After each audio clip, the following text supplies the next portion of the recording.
Hello everyone, warm welcome to all of you. सभी का स्वागत है। Principles of inheritance and variation के इस वीडियो में हम important terminology of Mendel's experiment के बारे में डिस्कस करेंगे। So the heading is important terminology of Mendel's experiment.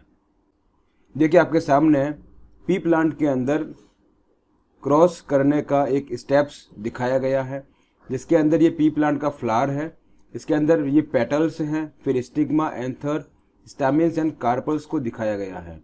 फिर देखिए इस प्लांट के अंदर कंट्रोल्ड हाइब्रिडाइजेशन एक्सपेरिमेंट करने के लिए इसके एंथर्स को रिमूव किया जाता है, जिसको इमैस्कुलेशन कहते हैं। और फिर एक डिजायर्ड पी प्लांट के पोलन ग्रेन्स को इसके ऊपर डस्टिंग किया जाता है, इसको ट्रांसफर ऑफ पोलन या पॉलिनेशन कहते हैं। और फिर F1 जनरेशन, जो फर्स्ट जनरेशन है, देखिए यहाँ पर सारे प्लांट जो है वो टॉल ऑब्टेन होते हैं। So the first terminology is filial first progeny और F1 generation. Parents are crossed to form seed and these seeds are grown to generate plants of first hybrid generation. देखिए जब first parent को आपस में cross करवाते हैं और उनसे जो सीड मिलते हैं, उन सीड को जब ग्रो करके प्लांट ऑब्टेन करते हैं तो उनको फर्स्ट हाइब्रिड जनरेशन या F1 जनरेशन कहा जाता है। This generation is also called first hybrid generation, filial first progeny और F1। फिर देखिए Mendel observed that all progeny plants were toll in F1 generation. देखिए फर्स्ट जनरेशन के अंदर सारे प्लांट जो है वो टॉल होते हैं। इट मीन्स F1 प्रोजेनी के सारे प्लांट किसी एक पेरेंट से रिजेंबल करते हैं जो डोमिनेंट होता है, इसलिए कोई भी प्लांट जो है रिसेसिव कैरेक्टर वाला ड्वार्फ नहीं होता है। नेक्स्ट देखिए फिलियल 2 जनरेशन, इसको F2 जनरेशन भी कहते हैं। Plants of F1 generation are self to form second generation और F2 जनरेशन। जब F1 जनरेशन के प्लांट को सेल्फ पॉलिनेटेड करते हैं तो उनसे मिलने वाले प्लांट्स को हम सेकेंड जनरेशन या F2 जनरेशन कहते हैं। इन F2 generation dwarf plants were 1/4 and tall plants वर 3/4। और F2 जनरेशन के अंदर 25% प्लांट जो होते हैं वो ड्वार्फ होते हैं और 75% प्लांट, इट मीन्स 3/4 रेशियो जो होता है वो टॉल प्लांट का होता है। प्लांट्स वर आइदर टॉल और ड्वार्फ। फिर देखिए plants did not show any blending और intermediate character in height. F2 generation के प्लांट्स के अंदर या तो प्लांट कंप्लीटली टॉल होगा या ड्वार्फ होगा, इसका इंटरमीडिएट कैरेक्टर के प्लांट नहीं बनते हैं। At F2 stage both traits were expressed in the proportion 3:1। और F2 के अंदर जो प्लांट्स का फिनोटिपिक रेशियो है, इट मीन्स जो एक्सटर्नली ऑब्जर्वेबल रेशियो होता है वो 3:1 का होता है, जिसके अंदर 3 प्लांट जो हैं टॉल होते हैं और 1 प्लांट ड्वार्फ होता है। आपके सामने एक मोनो हाइब्रिड क्रॉस का रेशियो ऑब्जर्व किया गया है। देखिए मोनो हाइब्रिड क्रॉस का मतलब होता है कि मेंडल ने इस पूरे क्रॉस के अंदर एक ही कैरेक्टर को ऑब्जर्व किया। देखिए ये पेरेंट है जो टॉल और ड्वार्फ है। जब इनका क्रॉस करवाया तो फर्स्ट जनरेशन के अंदर सारे प्लांट टॉल मिले, ठीक है। और जब इनका सेल्फिंग कराया तो F2 जनरेशन के अंदर देखिए 3 प्लांट जो है टॉल है और 1 प्लांट ड्वार्फ है। इट मीन्स इसका रेशियो 75:25 है। नेक्स्ट देखिए फैक्टर्स। फैक्टर टर्म जो है मेंडल ने यूज किया था और मेंडल के अकॉर्डिंग ये एक यूनिट ऑफ इनहेरिटेंस होता है जो एक ट्रेट को कंट्रोल करता है। फिर देखिए जीन्स, जीन टर्म को जोहानसन ने यूज किया था। मेंडल के फैक्टर टर्म को रिप्लेस जो है जीन के द्वारा किया गया है।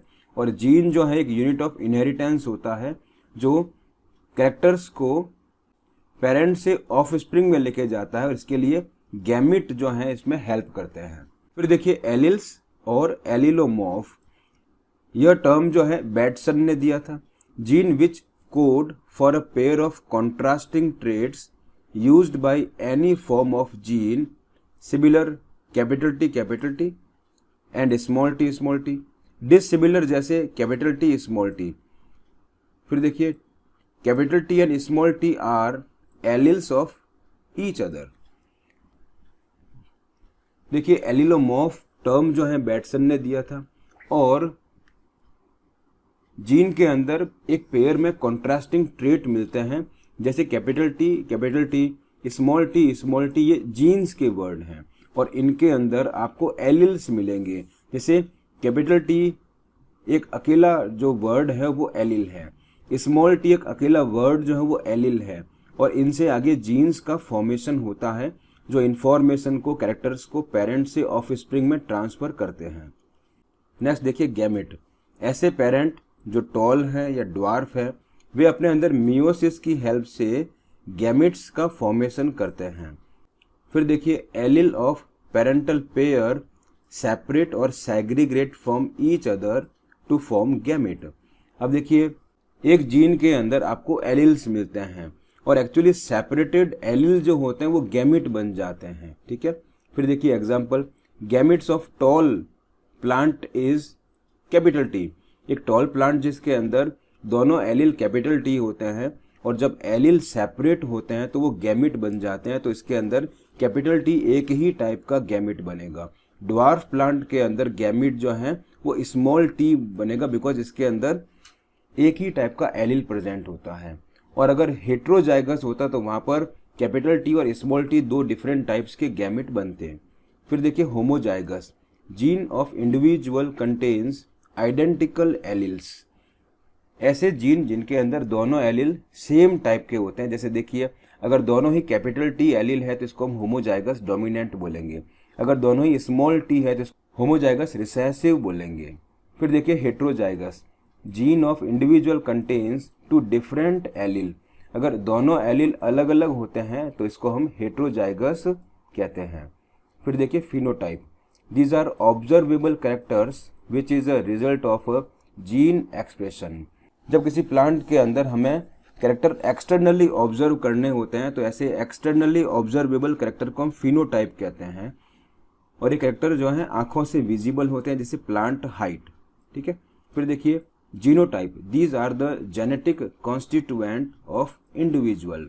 किसी भी लिविंग इंडिविजुअल का एक जेनेटिक कॉन्स्टिट्यूएंट, उसका जीनोटाइप जो है उसमें लिखे हुए एलिल्स कैसे होते हैं उसको बोलते हैं। जैसे एग्जांपल देखिए यहाँ पर कैपिटल टी, ये heterozygous capital T small T, ये होमोजाइगस स्मॉल टी रिसेसिव हो गया है, तो इसको हम जीनोटाइप कहते हैं।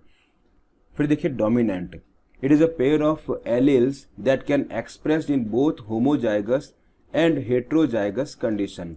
एक ऐसा पेयर ऑफ एलिल जो किसी भी कंडीशन में डोमिनेंट रहेगा, चाहे वो होमोजाइगस हो चाहे वो हेट्रोजाइगस हो, वो हमेशा एक्सप्रेस होगा। एग्जाम्पल देखिए, प्योर टॉल के अंदर यानी होमोजाइगस डोमिनेंट के अंदर दोनों एलिल कैपिटल टी होते हैं तो ऐसा प्लांट जो है वो टॉल होगा। लेकिन अगर हाइब्रिड प्लांट है तो इसके अंदर भी डोमिनेंट एलिल टॉल है तो प्लांट जो है वो टॉल होगा, लेकिन इसको हम हाइब्रिड टॉल बोलेंगे। फिर देखिए recessive, it is a pair of alleles that can not express itself in heterozygous condition. एक ऐसा एलिल जो अपने आप को हेट्रोजाइगस कंडीशन में एक्सप्रेस नहीं कर पाता है, उसका इफेक्ट जो है वो सप्रेस हो जाता है। फिर देखिए recessive allele can only be expressed in homozygous condition, और रिसेसिव एलिल अपने आप को होमोजाइगस कंडीशन में ही एक्सप्रेस कर सकता है। एक एग्जांपल देखिए, अगर ये हेट्रोजाइगस कंडीशन है तो ये हाइब्रिड टॉल हो जाएगा, और अगर होमोजाइगस है जब दोनों स्मॉल टी एलिल है तभी प्लांट जो है वो ड्वार्फ बनेगा। एक नोट देखिए, in capital T small t condition t is recessive so it is unable to express itself. Heterozygous condition के अंदर स्मॉल टी जो है रिसेसिव हो जाता है, इसका इफेक्ट जो है वो सप्रेस हो जाता है डोमिनेंट के इफेक्ट में, इसलिए प्लांट जो है वो हाइब्रिड टॉल हो जाएगा लेकिन ड्वार्फ नहीं होगा। नेक्स्ट देखिए mono hybrid cross, it is a cross in between two organisms of a species in which inheritance of single character is studied. Mono hybrid cross का मीनिंग होता है कि पूरे इनहेरिटेंस के एक्सपेरिमेंट के अंदर सिर्फ एक ही कैरेक्टर की स्टडी किया गया। एग्जाम्पल देखिए, cross between capital T and small T is a mono hybrid cross, because इसके अंदर सिर्फ प्लांट हाइट को ही ऑब्जर्व किया गया। फिर देखिए dihybrid cross, it is a cross in between two organisms of species in which inheritance of two characters are studied. ऐसा cross जिसके अंदर दो कैरेक्टर को एक साथ स्टडी किया जाता है, इसको डाई हाइब्रिड क्रॉस कहते हैं। फिर देखिए पन्नेट स्क्वायर मेथड का development British geneticist Reginald C Punnett ने किया। It is checkerboard representation to show the possibility of all genotypes. Punnett square की हेल्प से हम लोग चेकर बोर्ड बनाते हैं और इसकी हेल्प से जितने भी जीनोटाइप्स बन सकते हैं क्रॉस के अंदर, उनको हम फाइंड आउट कर सकते हैं। The possible genotypes are written on two sides like top row and left column. उस कॉलम के टॉप साइड में और लेफ्ट साइड के अंदर पॉसिबल जीनोटाइप्स को लिखा जाता है। All possible combinations of springs are written in the square box. और उनके क्रॉस करने पर जो भी नेक्स्ट जाइगोट्स या नेक्स्ट ऑफस्प्रिंग बनते हैं उनको बॉक्स में लिखा जाता है। फिर देखिए Punnett square shows the parental tall male and dwarf female. और पन्नेट स्क्वायर ने उस बॉक्स के अराउंड मेल और फीमेल प्लांट को लिखा था। फिर देखिए the gametes produced by them are capital T small t. The F1 progeny is capital T small t. तो उनसे जो गैमेट्स बने वो कैपिटल टी स्मॉल टी थे और फर्स्ट जनरेशन के अंदर सारे प्लांट जो है वो hybrid toll capital T small T थे। The F1 plants of genotype hybrid toll जो है आर सेल्फ पॉलिनेटेड। जब F1 प्लांट के सारे प्लांट को सेल्फ पॉलिनेटेड किया, नेक्स्ट देखिए plants of F1 generation produce gametes of the genotype capital T small t. तो F1 जनरेशन के प्लांट जो थे उनसे जब गैमेट बने तो वो कैपिटल टी स्मॉल टी दो टाइप के थे। देखिए आपके सामने पन्नेट स्क्वायर मेथड को यूज करके मोनो हाइब्रिड क्रॉस को समझाया गया है और ये एक्सपेरिमेंट जो है मेंडल ने कंडक्ट किया था। मेंडल ने इसके लिए ट्रू ब्रीडिंग टॉल प्लांट को ट्रू ब्रीडिंग ड्वार्फ प्लांट के साथ में क्रॉस करवाया था। अब देखिए यहाँ पर ये टॉल प्लांट है और ये ड्वार्फ प्लांट है, तो इनसे बनने वाले गैमेट, बिकॉज ये ट्रू ब्रीडिंग प्योर प्लांट है इसलिए इनके गैमेट जो है कैपिटल टी और यहाँ पर स्मॉल टी बना है। तो F1 जनरेशन के अंदर सारे प्लांट जो है वो हाइब्रिड टॉल ऑब्टेन हुए हैं। ऑलराइट, फिर देखिए F1 प्लांट को सब सेल्फ पॉलिनेटेड करा गया, तो उससे नेक्स्ट जनरेशन के लिए गैमेट जो थे वो कैपिटल टी और स्मॉल टी बने और उससे क्रॉस होने पर F2 जनरेशन के अंदर जो फिनोटिपिक रेशियो है वो 3:1 मिला और जीनोटिपिक रेशियो जो है 1:2:1 मिला। नेक्स्ट देखिए during fertilization the pollen grains of genotype T have a 50% chance to pollinate egg of the genotype T और टी। अब देखिए जो pollen grain capital T genotype वाला है उसके साथ में 50% चांसेस हैं कि वो दूसरे टाइप के gamete capital T small T के साथ में फ्यूजन करें।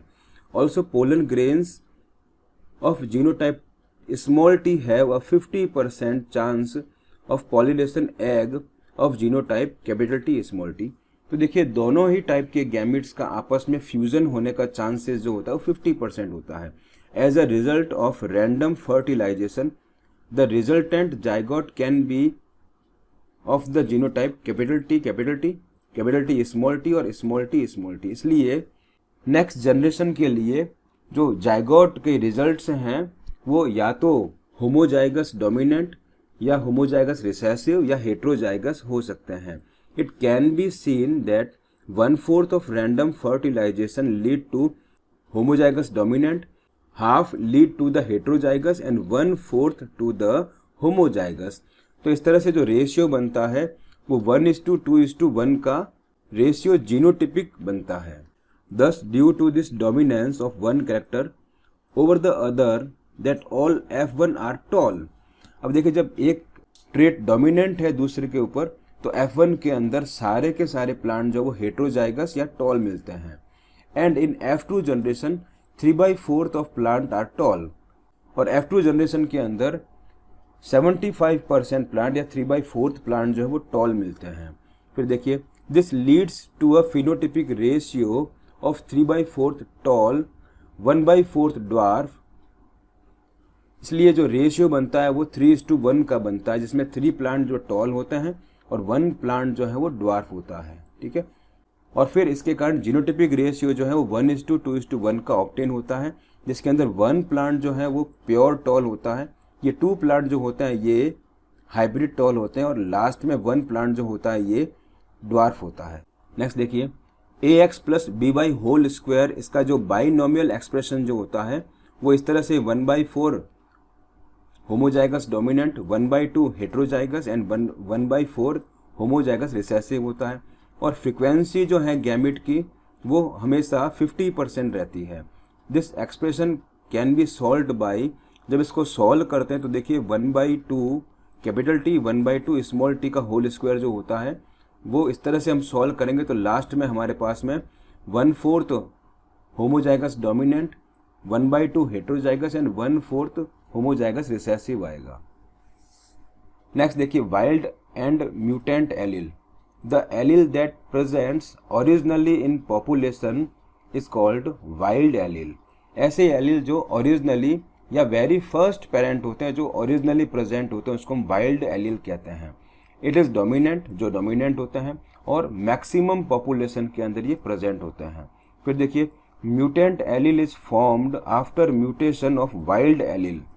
जब वाइल्ड एलील के अंदर म्यूटेशंस होते हैं तो उसके कारण न्यू टाइप की ऑफस्प्रिंग बनती है, जिसको हम म्यूटेंट एलील कहते हैं। और ये न्यू टाइप की म्यूटेंट एलील जो होते हैं ये रिसेसिव या लेस कॉमन होते हैं। नेक्स्ट देखिए back cross. Cross of F1 hybrid with one of the 2 parent is called back cross. देखिए जब 2 पेरेंट्स का आपस में क्रॉस होता है तो उनसे मिलने वाली फर्स्ट जनरेशन को हम F1 कहते हैं। और अगर हम F1 प्लांट का किसी भी दूसरे पेरेंट के साथ में क्रॉस कराते हैं, it means crossed of F1 plant with any of the parent, इसको हम बैक क्रॉस कहते हैं। और बैक क्रॉस का सिग्निफिकेंस या यूज क्या होता है, to increase the traits of parents. देखिए मान लीजिए किसी प्लांट के बेनिफिशियल फीचर्स जो हैं वो नेक्स्ट जनरेशन में नहीं आए हैं, तो जिस पेरेंट के बेनिफिशियल फीचर F1 जनरेशन में नहीं आए हैं तो हम किसी भी पेरेंट का जिसके बेनिफिशियल फीचर नेक्स्ट जनरेशन में नहीं आए हैं उसका F1 के साथ क्रॉस कराएंगे, इसको हम बैक क्रॉस कहते हैं। नेक्स्ट देखिए test cross. A test between unknown genotype and recessive parent is called test cross. एक ऐसा प्लांट जिसका हमें जीनोटाइप नहीं पता है, उसका जीनोटाइप ऑब्टेन करने के लिए हम उसका क्रॉस रिसेसिव प्लांट के साथ कराते हैं, इसको हम टेस्ट क्रॉस कहते हैं। इसका यूज देखिए, to find out that an individual is homozygous और हेट्रोजाइगस। अननोन प्लांट जो है वो होमोजाइगस या हेट्रोजाइगस है, इसका पता लगाने के लिए बेसिकली टेस्ट क्रॉस किया जाता है। आपके सामने टेस्ट क्रॉस का डायग्रामेटिक रिप्रेजेंटेशन है, जिसके अंदर ये वॉयलेट कलर का फ्लावर है और ये डोमिनेंट कलर होता है फ्लावर कलर के अंदर। अब देखिए वॉयलेट कलर जो होता है या तो प्योर वॉयलेट होगा, जैसे आपके सामने लिख रखा है कैपिटल W, या फिर ये हाइब्रिड वॉयलेट होता है जिसके अंदर एक डोमिनेंट ट्रेट है, दूसरा रिसेसिव ट्रेट होता है। अब इन दोनों में ही कंफ्यूजन है कि कौन सा प्योर प्लांट है, तो इस होमोजाइगस और हेट्रोजाइगस में डिफरेंस करने के लिए इसका क्रॉस जो होता है वो homozygous recessive means white colour के फ्लावर के साथ कराया जाता है। और जब इसका क्रॉस एक होमोजाइगस रिसेसिव से कराया है और F1 जनरेशन के अंदर अगर सारे प्लांट वॉयलेट मिलते हैं, इट मीन्स हमारा अननोन प्लांट जो था वो होमोजाइगस डोमिनेंट था, ठीक है। और अगर इसका क्रॉस होमोजाइगस रिसेसिव से कराने पर F1 जनरेशन के अंदर 50% प्लांट तो वॉयलेट मिलते हैं और 50% प्लांट जो है वो वाइट कलर्ड मिलते हैं। इट मीन्स हमारा अननोन प्लांट जो था वो हेट्रोजाइगस था। तो इस तरह से होमोजाइगस और हेट्रोजाइगस में डिफरेंस करने के लिए टेस्ट क्रॉस का यूज किया जाता है। Thanks for watching, have a nice day.